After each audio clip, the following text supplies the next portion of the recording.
everyone. My name is Akanksha and today I would like to talk to you about the need for a robust citizenship engagement program in India.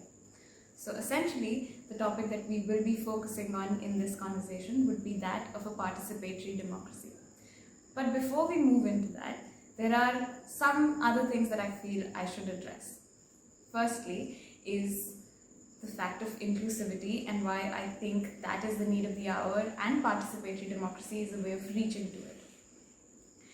In the last 40 odd days that I have spent with 8-1 and being a part of FAIR project, I've had the opportunity to speak to people from so many different sectors and fields with so many different experiences. And that in itself has broadened and deepened my understanding of so many concepts that I think I knew better. And to imagine the kind of impact that conversations like this would have if they were a part of our policy and decision making just goes on to say that maybe we can make India a space that looks out for all of its diverse citizens. And that is something that I feel that we can address through the issue of participatory democracy, because essentially you will only be making a bigger table where everyone who wants can come in and give their views. Secondly is the fact that because I could speak to so many people from so many diverse backgrounds, it only showed me that most of the issues that we want to solve today, be it improving our education, finding solutions to unemployment, or finding solutions in the field of nutrition, all of these issues are interconnected to one another. So you can't just focus on one, you will essentially have to focus on all of them, and all of them have to be dealt with on a very multi-dimensional level, which means that the more perspectives and the more people we can get on board to speak about those things, the better and more holistic policy we will be able to draft, which again is something that I think participatory democracy can look at providing us an answer to. Now, obviously, in this entire time that I have been speaking to everyone, all it has shown me is that we need more inclusivity and diversity in the way we look at major decisions in the country. Not only because we need to listen to all of the people that are part of this democracy, but also because most of the time when we do frame these policy decisions, we either fail to take note of the entirety of the stakeholders that will be impacted, or after the policy has been implemented and we have changes that need to be made, we're slow to cope up with that. This was also one of the things that came across a lot while we used to have so many different conversations, was that while we are maybe better at the way we draft our policies, when we put those policies on ground, we realize that we're not able to implement them in a way that we achieve the results we set out to.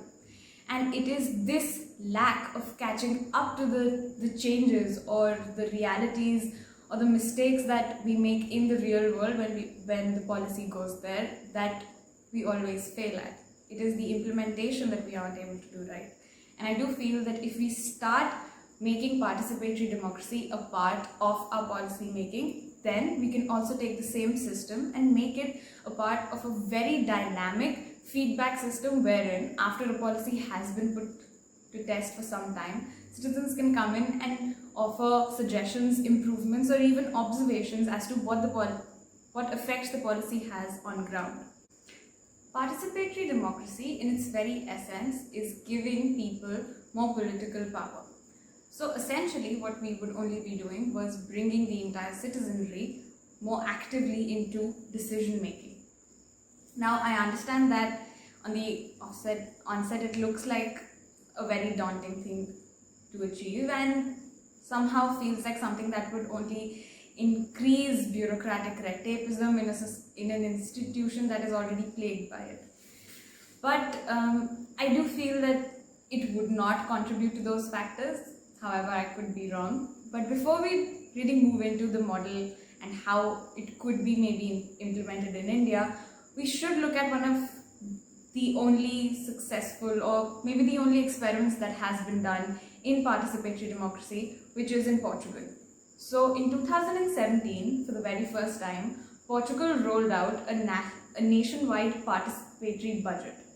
So before this, Portugal had been having some level of participatory budgeting in municipal corporations. This was a practice that has been going on since the early 2000s. But in 2017, for the very first time, they rolled a similar policy nationwide. Essentially, they picked up 3 sectors, which was a general participatory budget, a youth-focused participatory budget, and a school participatory budget. And they set aside 3 million euros in 2017 for these 3 sectors. Then they picked up regional and national level projects from around the country that people could vote on, who would then receive the money from the budget that was set aside.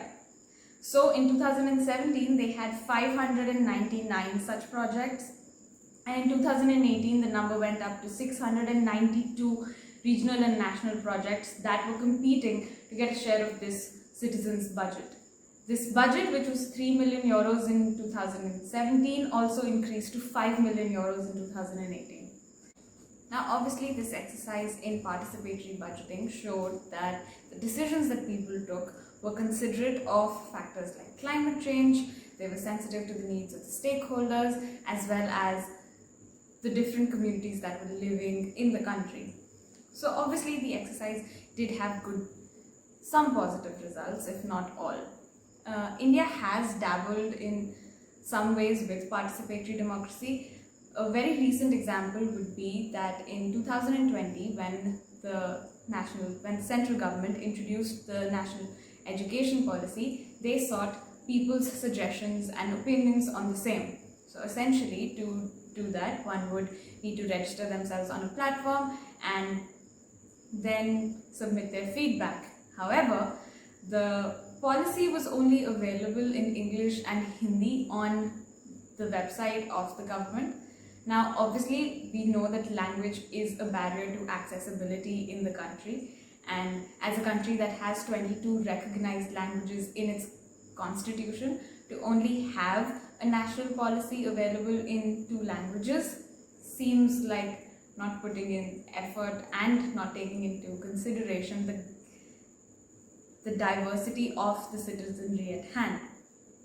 Secondly, the government received around 77,000 feedbacks and found out that only 5% of them were actually useful, which only goes on to show that the sort of institutions and mechanisms that we might need to get this feedback, to analyze this feedback and draw what we need from it already exists in the ministries that we have. We just need to ensure that it is used at a bigger scale to get the kind of results that we want from participatory democracy. So, I do have a small model, a draft model if you may want to call it that I want to share with everyone who's listening here today, because honestly, this is all based on my research, and I can understand that can obviously be one-dimensional, which is why I'm hoping to put it to all of you so that you can let me know if there are loopholes that I've missed, if there are suggestions for improvement, if there is further understanding of a particular topic that I may have not taken into consideration. So I'll very briefly go over what I think we can do to implement participatory democracy, and obviously feel free to reach out and tell me what more we can do.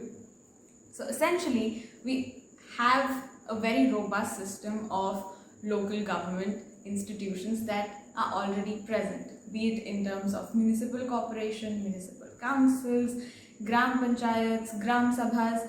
They exist both in rural and urban settings, and they would play a huge part in implementing participatory democracy whenever we choose to bring those kinds of reforms in. Firstly, the most integral part of the entire exercise would be the dissemination of information. Now, the need to bring in local government bodies would firstly be to break the language barrier. All policy, be it formed at the national or at the state level, would have to then be translated into easy to understand, comprehensible local language. I'm a law student. I have experience in reading policy and legal documents, and even though now you've I've gotten used to the language and the jargon, initially it was extremely daunting for me. And I can understand how much more daunting it would be for someone who's never actually attempted to read law or policy related drafts. So it is very important that not only do we get what the policy wants and what the policy aims to achieve in a language that the people understand, but also that it is put to them in easy, simple and comprehensible terms so that nothing is lost in translation. And feedback can be taken in the form of a small multiple choice survey for those who don't want to get into the details of the policy, and for longer feedback we can have a different performer where people can give specific detailed suggestions if that is what they would like, and this can be done in the local language. Again, this information has to be collected by the institutions at the local government level, which is why they play such an important and integral role in this entire exercise. So what do we then do with all of this feedback? Almost every ministry that functions today has a standing committee that is there to analyze and make reports on the ministry's policies. Essentially, the standing committee will take 3 months to come up with a report on any policy that the ministry has formulated. So if we were to give the same standing committee the added responsibility of also sifting through the feedback that has been obtained, which would be easier for maybe the survey sort of feedback because it would just be the different choices that people have picked out on, and more work would be required only going through detailed feedbacks. A report of the standing committee could then contain a critical analysis of the policy by experts, which is something that they already do, as well as what the public opinion about the policy is.